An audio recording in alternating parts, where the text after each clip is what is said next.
You all ready to join me today in our trip to outer space? Yeah. Albert Shivers. The Matrix doesn't happen. That's very true. Come along quietly or not. They don't have to like it, but they're gonna see what happens. Goodbye, wimps. And now, without further ado, from Albert Shivers. The general concept is that creativity flourishes in an atmosphere of freedom. You are listening to the first station on your dial. WCNW, operating on a frequency of 1,500 kilocycles in Brooklyn, New York. Hello, Lydia. What seems to be the problem? Well, it started about 2 weeks ago. I got this terrible obscene phone call. It's happened several times since then, and now it's to the point where I'm afraid to answer my own phone. Hello, folks, and welcome to another episode of the Planet Shivers podcast. I am Albert Shivers, and Nick is on the podcast today. He came on to talk about his hip-hop and his comedy work, and we go all the way through it. Before we get to Nick, though, I just want to remind you all, Mondo Alberto, the short collage film that I've been working on for a long time, is very, very close to being done. Like I said before, its final destination will probably land it on YouTube, and I'll be throwing out all kinds of news and the links as episodes go on here and on social media. You could find that information and stuff about my art on Instagram at Albert Shivers, and of course at www.albertshivers.com. We are vigorously approaching episode 100, and I'm excited to have Nick as episode 91 on this countdown to 100. A lot of cool guests coming up, but you'll see as time progresses. For now, let's jump right into things with Nick, and I will catch you on the other side. Cocoa Puffs are a delicious part of any well-balanced breakfast. They're good for you, which parents love, and they taste like candy, which I love. I can't help it. I'm cuckoo for Cocoa Puffs. Cuckoo! And now, all expecting mothers can look for new bio-infused Cocoa Puffs. Give your child the extra boost with chocolate milk. Do not take a pregnant nursing. Nick Barbati, or as he is known on stage, Alfonso Atoms. Thanks for doing the show. Thanks for having me, man. So let's just jump right in. First of all, you do music, you rap. Yep. Tell me a little bit about that. Well, I started with a friend of mine some years ago, freestyling. I had tried before that a couple times, and it was trash. It really was. It was terrible. And then some years, got embarrassed, and some years later I was hanging out with that friend, and we're having some beers and hanging out, and he was showing me that, and it just kind of came out really well, and did that for a few years. And then the one day I was like, I should write to some of these beats, because I screenshotted them on my phone, so I'd remember them because they were hot. So I was like, I should write to some of these. So I started doing that, and didn't even know what an open mic was, and then somehow found out through a friend of my sister's who that friend owned an open mic or ran one. So I went there and did that and started doing it, and then I had a job where this guy was a break dancer and his crew had a thing at Music Fest, so then I got in there. So within a year of writing and figuring out what an open mic was, I performed at Music Fest a couple times on like one of those big stages. Right. And I've just been doing it ever since, and going out and just doing mics, and had a couple small shows, and trying to get more. So still doing that, and I got some new stuff in the works. Okay. As we all do. What kind of rap were you listening to before you started? You ever hear of Atmosphere? Yes. Yeah. That's what got me into it in the first place, because, okay. My sisters, when I was younger, were listening to, like, 50 Cent and, like, Jeezy and stuff like that, and I'm like, what is this? They're just talking over the music. I'm like, Metallica's where it's at. That was like my whole thing. And then I heard Atmosphere, and I was like, oh, okay, there's actually like a story to it. And I was like, oh, that's cool. And then that was around the same time, kind of started freestyling, and then it all just came together there. So Atmosphere, Cunning Linguist, and then, of course, Eminem and Dre and like that 90s boom bap storytelling shit, Gotcha. A lot of stuff like that. So if I understand your story, you were doing beats prior to writing any lyrics to things? I was playing instruments. Okay. I wouldn't say I was doing beats necessarily too much. I didn't even try it on my phone on GarageBand till a little while after. But I started out playing bass, and I was doing that for a little bit, a few years, and playing guitar and a little bit of drums here and there. Still do. And then I just kind of got into that, and I was playing music with this guy, and I guess I won't say his name, and and that kind of just didn't go anywhere. I was falling apart, and when you're working with people, it's always like everyone has to agree, obviously. So at that time, it was not really there too much, and I was like, well, if I write raps and I like it, then I'm done. Right, I don't have to wait for anyone else. So then I kind of took that route. And still played instruments a little, but definitely not as much, and really focused on writing a lot more. Okay.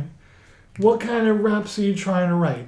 Like, do you lean one subject matter or the other? You trying to tell stories? What are your lyrics? Oh, definitely stories. It ends up being about life, of course, vaguely saying, and there's a lot in there in every song that, like, a lot of it's like personal stuff. So like if you know me, like you can, like everyone says, you can get to know me through my music, but you can. A lot of it you won't understand unless you know the stories. Right. But even just like the wordplay, even if there's no story or if I'm like making up one, it's just the wordplay of it all and making it all work together is just a lot of fun. And it's gotten to a point where I can sit down and just hear a beat and then it just starts going, which came from all that freestyling for so long that as soon as I hear something, I could just think of something right away and then start going from there. And, you got to start somewhere, so that point might not be the strongest, obviously, but then you work from there and then it really gets into the meat of it and then it really becomes something. And then you can always like go back to the beginning and work it all the way through and make it like a story. But yeah, stories and love and the being sad and like just stuff, shitty things that happen, good things, just everything pretty much in there, And how do you like performing in front of people? Oh, it's great. It's the best. It's the best feeling. I mean, obviously better when it goes well. Yeah. Which it always does. But I mean, it didn't always, like thinking back to when I first started and how it was, my delivery was kind of like this. And like, Gangstar made that cool, being the king of monotone, I think it's called. That's cool. But then as it, you get better at anything over time and realize what you didn't do and should have done and all that stuff. And I don't know, it's just great. I just love it so much. I love going up there and I don't know, I just don't get nervous. I just can't wait for my turn. Any particular instances stand out? As like screwing up? No, good as times? like, yeah. Yeah, actually last week I went to the Fun House, which I was on the fence about going just because I just kind of didn't want to. When it's cold, I'm like, well, this is when I take some time off to write and focus on myself. And it's just cold. So. And just for this, the Fun House is a place in Bethlehem. Oh, yes. The Fun House is your favorite dive bar in Bethlehem. It's great. It's, nice and kind of small, and every band that plays there, every piece of music you hear is great. The staff is great. I love that place so much. Cool. It's the bar that like you're waiting to find, know. And so I went there on Monday, and it was one of those nights where like the whole crowd, everyone there was listening to everybody because it's a bar and some people aren't there for that thing that's happening. They're on the other side talking to each other, which is fine. But everybody was listening and into it and paying full attention to everybody, so that was great. Then I went to Black and Blue on Wednesday, which was actually my birthday. And the same thing with that crowd, too. And that place is great, too, if you've ever been there. The aesthetics there are amazing. The open mic is great. The host puts on, a really good... it's just a good atmosphere, and everything coagulates really well. And it went really well there, too, and everyone was listening. And, to the point where, I would say the punchlines, and they'd be like, oh, shit, So it was a good feeling. And then just besides that, pretty much every time, lately in the past year or so, it's the ones that weren't that great you don't really remember. But, yeah pretty much every time at every place, people pay attention, and they're all really good. Cool. Yeah. Do you ever go to the Old Mill Pub? Yes. Yeah, I love that place too. Yeah. I've been there a bunch of times for their open mic nights, and kind of watched that place explode into a super did. To the point where when I started going there with some friends, there was plenty of room. There was almost not enough room or plenty of room on the roster and on the sign-up list. And now you have to call ahead to get a spot. It just got jam-packed. I know, yeah. I feel bad. Whenever I do go there, I'll message someone, like Vanessa or someone going there, can you sign me up? And I'm like, or I could just get there earlier. But you have to get there an hour before sign-ups and get in there. But yeah, that place is great too. I love, again, the aesthetics and everything. Everyone who goes there is an amazing musician. They all just switch too seamlessly, and they can all play everything. And yeah, that place is great. I normally don't make it there because Funhouse is Monday and that's Tuesday. I'm at Funhouse really late, and then I used to work on Tuesdays, so I'd be all burnt out from the night before, and I'm like, oh, I need to rest. So mostly wouldn't make it there, but I'm gonna try to coming up. Yeah, I haven't been in a while. Once it was so hard to sign up, I kind of lost patience, and it became such not a game, but it became such a race. And it felt slimy, just like what you're saying.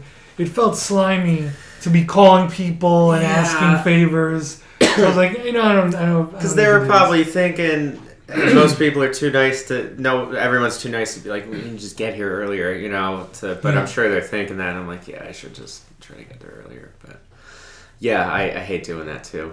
But yeah, supposedly it's still cooking. Yeah. I know Brother Bear. You run across him, right? Oh yeah.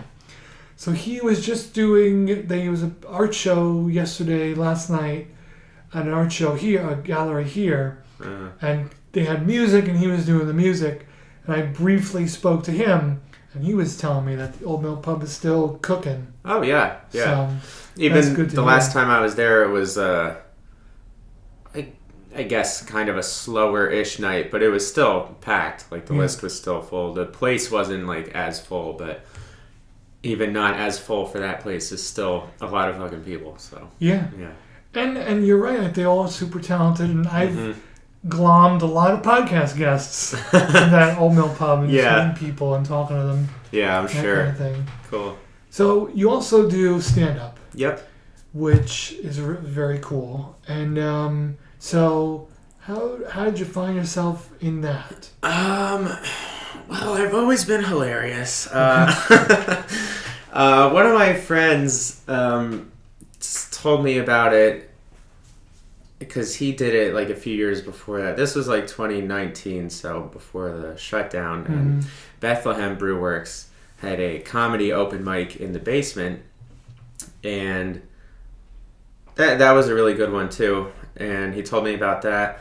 Yeah, you should come, just try it out. Just come try it out. And I was like, yeah, okay. Because along with all these lyrics on my phone, I have some notes of hey, I think this is kind of funny. Hey, and I've had so many around then and since then, so many ridiculous things happen that I always used to get mad. Why is this happening to me? And now I'm like, oh, thank you, God. because they're so funny. So I started doing that, and you don't realize how not funny your stories about work are until you're in front of a crowd of strangers in a bar. Yeah. And then, so, I didn't like bomb, but it just wasn't that good. And, but that didn't deter me from like, stop. Nothing's good. You're not good the first time you do something, you know. So then I just kept doing that, and it's been a little bit since I've done that, like maybe a month or so, because I've been doing the music at more open mics lately. Gotcha. But yeah, just got into that because a friend told me about it, and been doing it ever since, pretty much. Did you ever do the open mic, the Easton Comedy Offensive open mic? No. Yeah, that's a good one. Yeah, I don't know if they're still doing it. Oh, it's an open mic because I see their ads or they share it. I know most of those guys, but I guess I never really looked at it long enough because our attention span is so short. Because there's like a list of names on it, so I thought it was a show. Some of them are shows. So from what I understand, the Easton Comedy Offensive is like a group that do shows. Yeah. But they're, I don't know the name of the street, but there's this weird ass street in Easton. Yeah, I thought it was Easton. And it's just like small little apartments, and there's even art galleries mixed in there. And one of the gallery owners opened up their gallery for an open mic comedy show. Is it the? It's not the wine place. It's a different. It's like a weed bar or something like that. No, this is. I wish I can tell you the name of the street. Yeah. But it's like one of those alleyway streets where you can't even really put a car down it. It's tight for a car. Oh, yeah, in Easton, yeah. So it's one of those weird streets. Yeah. And all the names are escaping me, but all those guys, all those Easton comedian guys are there working out, and then it's an open mic. And those are always fun. Like I did a few of those, and they were always fun. Okay. Yeah, I got to look more into that and get to their stuff. And there used to be a place here called Polka Nuts, which, okay, fine. That's what they chose. But they had good open mics for comedy, too. Yeah. But that sounds like a name now. I would pick for something. Yeah. So they're closed now. Nuts. Yeah. Yeah. So sounds like you draw a lot from your life. Yeah. Okay, gotcha. Yeah.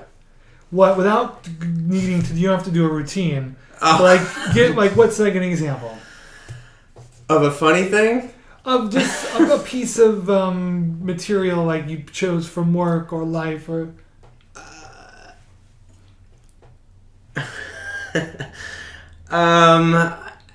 Even a story from an open mic. Okay. I was just trying to think of one. They're all so long, but I guess we have time. So, the one I used to work at this place where we made doors, and the boss was like one of those guys that would stand behind you and watch you work. Like, Nick, look, I know it was Nick, but it still is, right? And I'm like, yeah, dude. Like, it was just like weird like that. Like, Nick, we need to have a word.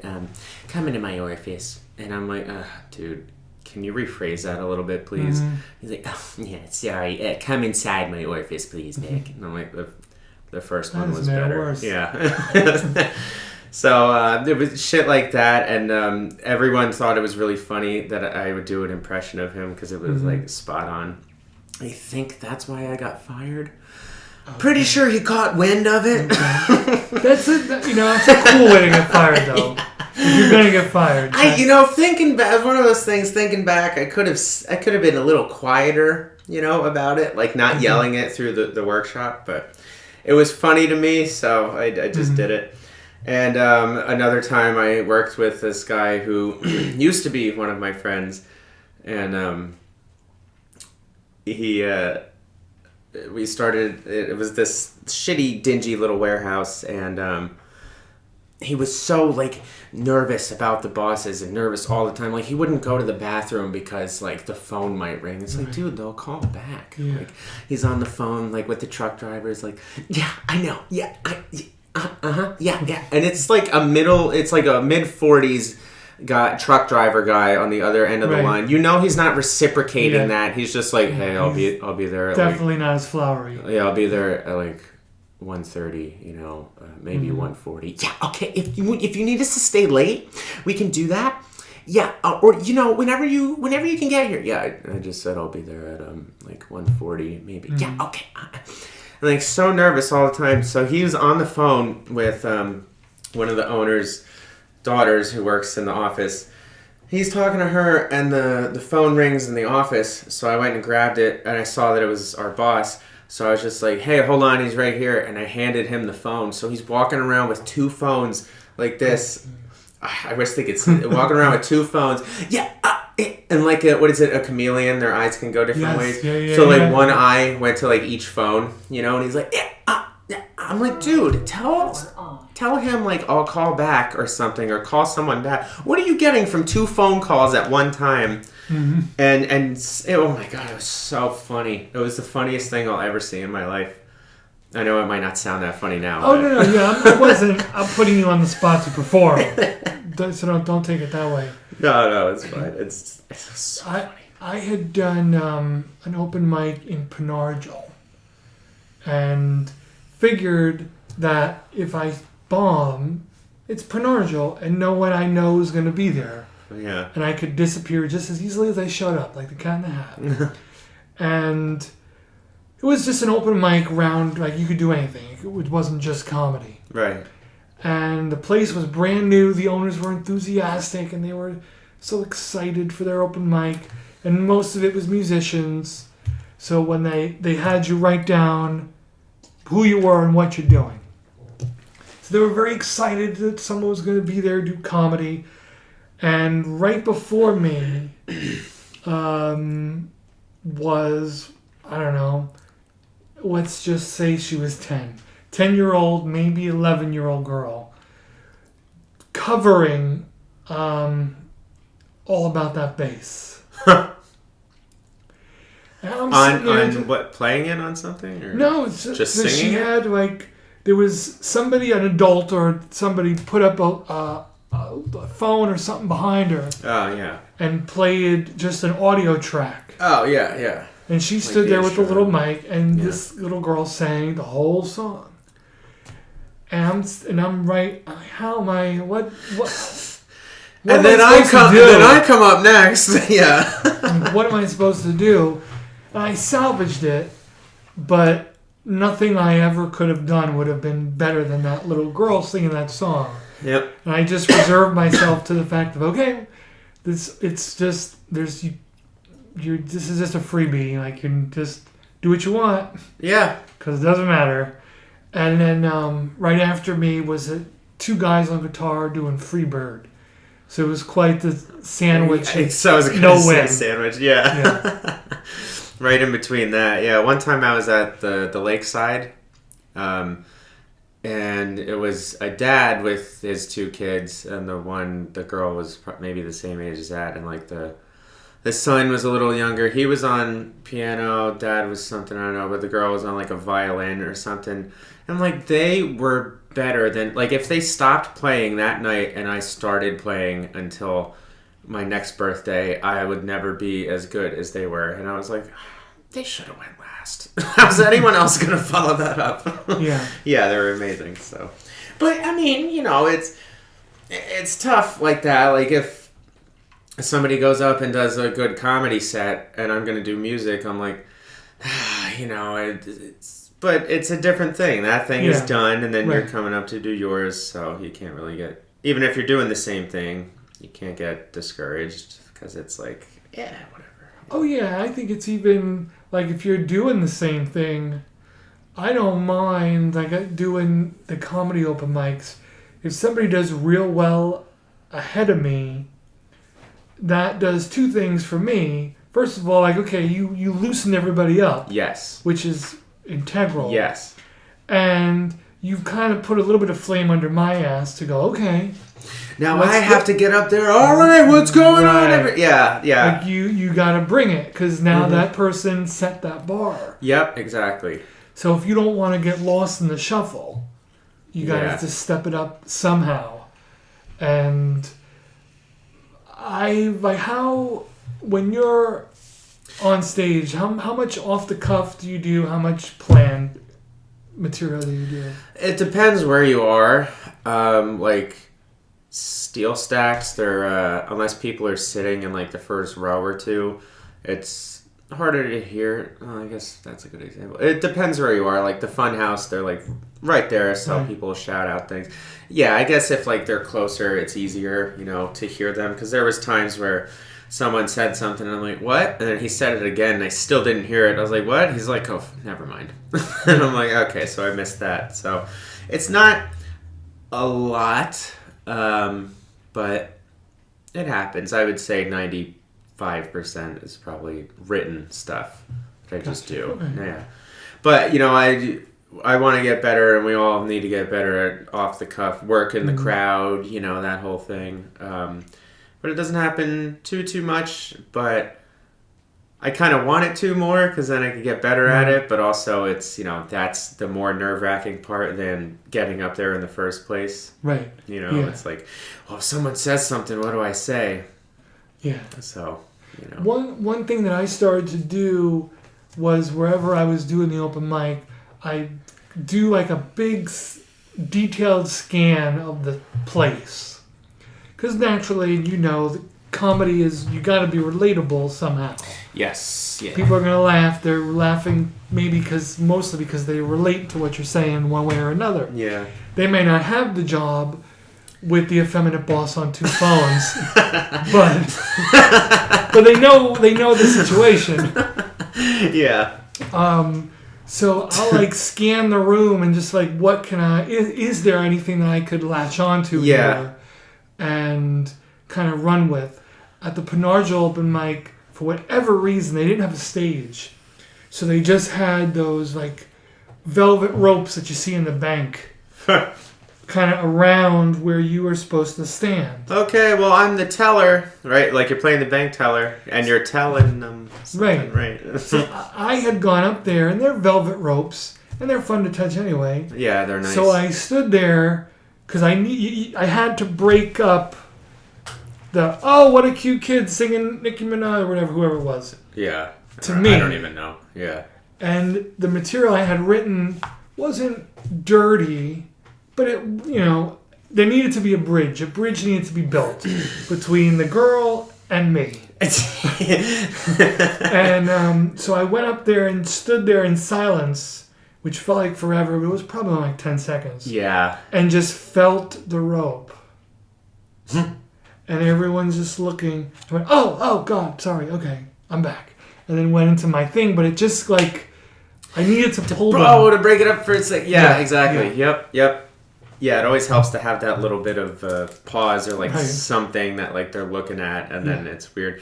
I hope, did you mention anything about even the funniest part, what she did, a little girl, and then you coming up to do comedy, oh, what a difference in that, See, I thought about it. But that would have been too obvious, right? Would have been a little obvious, but when I felt the velvet rope, I realized that I had their attention. So you didn't need to. So I didn't feel like I needed, because I know I had something in my head to say about her, and she's a kid, so you got to tread lightly. I don't need some Penargil parents after me. Just talking shit on their right, kid. Yeah. I know, right. So I knew, they're all looking at me. I have their attention. Let me just go into the planned shtick here. Mm-hmm. But so I'll always look at a room okay, this can be. Can I juice any humor at anything here? Mm-hmm. That someone can look right at and go, oh, that's funny, and then you got them. Yeah. It's okay. There is actually, so instead of working off the crowd, going off the cuff, is if someone goes up before me and they say something, and I won't even say a thing directly related to what they said, it's just it'll make me think of something else that oh yeah, I have a thing about, it'll be related kind of, but I'll be oh, I have a thing about that or whatever, and then or even sometimes go off of that, blah blah blah, but that'll help me. Like, I'll have the list of stuff that I'm looking at and studying, and I'm like, okay, I'm going to say this, this, and this. Then they say something, I'm like, okay, well, let me delete that one thing, because then I could say that for 2 minutes or so, and so it'll change, like, literally right before I go up sometimes, because someone else will make me think of something. And I'm sure that happens with all of us, too, you know, is, I forget what, but I think, I forget who it was, too, but said something off of one thing that I said once, and I was like, oh, yeah, okay, and that was funny for all of us, because it was kind of one of those moments where it kind of came full circle. Right, like NASCAR, even though it's an oval, I know. But, you know, stuff like that happens a lot too. So it's always fun, because then you get excited. You're like, oh, now I like have something that they already heard, kind of, and then, you know, they liked that part of that. So then if I continue it, then I already at least have that one thing there. You know, instead of, I don't know if they'll relate to the other things I have, but I know that one part at least is already in the air. So. They can get on board with that. I gotcha. Gotcha. So how long when did you start doing stand-up open mics? 2019, right before the, like the summer before the plague. And then, and then I think I did it a couple times in 2020, because there was still a place or two, I think, or maybe not even. And then last year, you know, 21, did it more. Cool. Again, and then this year, been doing it, you know, more as well. My friend hosts an comedy open mic at Tally Ho in Bethlehem on Thursdays, 7 to 9. There you go. Nick Cerniglia is the host. Hit him up, and that's a good one. You know, it's just it's a good atmosphere. For like the one time I went there and there wasn't too many people, because I think like the week before, or the day, it was Music Fest, or it was something like that where something was happening. So there was only a few of us, and it turned into like a comedy workshop, because someone was up and she's like, all right, so what do you guys think about this? And then we're all like throwing in input and whatever, helping out. So sometimes that place becomes that too. Nice. So that's nice. But yeah, been like, I guess 2.5 years kind of doing it. Okay, cool. But I also have these other things of like all these friends that I've had, even besides that guy with the 2 phones, who's not the effeminate boss. Those are 2 different guys. Okay. Yeah. Okay. I just combined them into one. Yeah, they're kind of the same in some ways. I mean, you know, talking with your and then the Nick. You know, it's very close. So. I used to be the guy that I started rapping with, who I'm also not friends with anymore. That happens a lot in my stories. I used to be friends with this guy. Okay. A lot of stories are with him, and I realized I could do a pretty good Morgan Freeman. It's not spot on, but it's damn close. Yeah. So I took this voice and I started doing a narration of like recording it on my computer, telling the stories of things that happen, and it kind of goes back and forth between him and me, even though because they're both me. And he's like, you know, oh, did this really happen? And I'm like, yes, I heard it from multiple sources. I was there. So I'm working on those. Those are almost done. So keep an eye out on the YouTube, Alfonso Atoms, Atoms. And I came up with that because it used to be Adams, but then I changed it to Adams. Right. You know? Yeah. Because Adams was the road that I lived on. I was like, oh, that's cool. Yeah. Okay. But then I was like, atoms, like the molecule, because they're positively charged at the nucleus, the center, right? Like all of us are. We try to stay positive. But they're surrounded by electrons, which are negatively charged. And we're surrounded by negativity sometimes, you know? So you got to do your best to keep it out. But life is all about both, you know. There's positive and negative, but it takes both sides to make the battery work. Yeah. Right? There you go. So I'm working on that. There's quite a few stories with that guy, so those will be out soon, hopefully. And me saying it on here is gonna kick myself in my own ass to get it done. It's really close, but yeah, it'll make me actually finish it. So before we wrap this up, as we're talking, so you rap and you do your comedy. Both of them are things that they're solo things. Mm-hmm. And I can relate to that. Do you like to work solo? Yeah, because I would like to collaborate with people on a song here and there, you know. Why not? Right. But, yeah, I mean, I do. It would just be nice to have, like, someone else there sometimes to be like, hey, how did that sound? What do you think of this? You know? But, yeah, I like working solo, and I like the both of them because the similarity in it is the punchline, right? Yeah. Obviously, in comedy, obviously, they don't quite rhyme exactly, but they could. I'll remember that one. Right. But then I like that in the song, too, because you can kind of tell when it's coming and it sets up for that moment. And you can have like kind of more of them in a row or whatever, but I don't know, I just really like that too. And I have a couple new songs coming out also. So the ones that are other people's beats that like they say free, those are on YouTube, but otherwise Spotify and SoundCloud and all the other ones are ones that like, if you hear me on there, I made those or bought the rights to it, but I usually don't. I just make them if I'm going to put it on there. So keep an eye out on YouTube for the exclusive ones that you won't find anywhere else. Yeah. Yeah, and run down, like, where can folks find you on the social medias and internet and stuff? Everywhere. Literally everywhere. Because if you upload to this one aggregator website, they put you on sites I've never even heard of before. So Spotify, SoundCloud, probably Pandora. I'm on Apple Music. Tidal, that's one I've never used. A bunch of other ones, dude. I couldn't even name them. But yeah, and then those are all like the ones where, you know, if I put it out there, then I can make, you know, a half of a cent on it, you know, because you don't get paid much. Right. And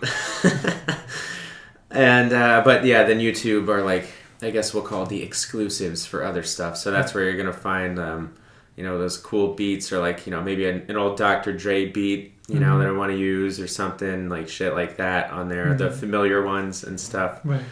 And then yeah, those stories are coming out. There'll be different episodes, we'll say, of the Morgan Freeman narration. Yeah. Cool. So be on the lookout for those too.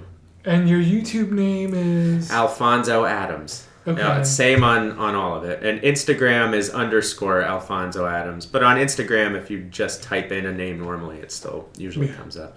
But yeah, Atoms, ATOMS. Okay, good. Because some people, they might do the ADAMS. Yeah, and Alfonso is ALFONSO. The Z looks cooler. Maybe I should have went with that. And then Atoms, ATOMS. And I got that because my middle name is Alfonso. So okay. Some people didn't know. They're like, oh, I thought you came up with that. That's a cool name. I'm like, no. I wanted to come up with a cool name, like, you know, like Logic or something like that, you know, or whatever. Like Eminem is spelled EMINEM, but it's the way that like Eminem's candy sounds. Eminem, and that's the way it sounds. I'm like, oh, that's cool. Or I want a cool name that's one word or something. I was like, oh, my middle name's pretty cool. Why don't I just use that? Yeah, I don't think there's anything wrong with that. Yeah, so that's where that came from. Just for a little context. Yeah. Well, I'll be directing folks your way. Thanks. Thanks for coming on and talking about your work, and we're going to have a lot more to talk about, I'm sure. Yes, sir. Thank you so much for having me on, man. And thank you for listening to another episode of the Planet Shivers podcast. Thank you, Nick, for coming on the show. It was great to have him on. And I'll let you guys in on something now. Nick will be back on the show very soon, and he and I are going to be talking a lot of NASCAR. Nick is a big NASCAR fan, like myself, and we got tons to talk about in the next episode that we're going to try to drag some of those racing fans to Planet Shivers. Also, don't forget, you can check out what I'm up to with podcasts, art, or films on Instagram at Albert Shivers or www.albertshivers.com. Got a lot of good episodes coming up, not just with Nick and NASCAR, but a lot of fun guests as we count down to episode 100, and I got big plans for that. Don't forget, you can find all the other podcasts on all major podcast platforms. That's iTunes, Spotify, Apple Podcasts, and a couple more, as well as YouTube with some slow TV type video in the background. I really hope you enjoyed this episode, and until next time, take care of yourself and take care of somebody else.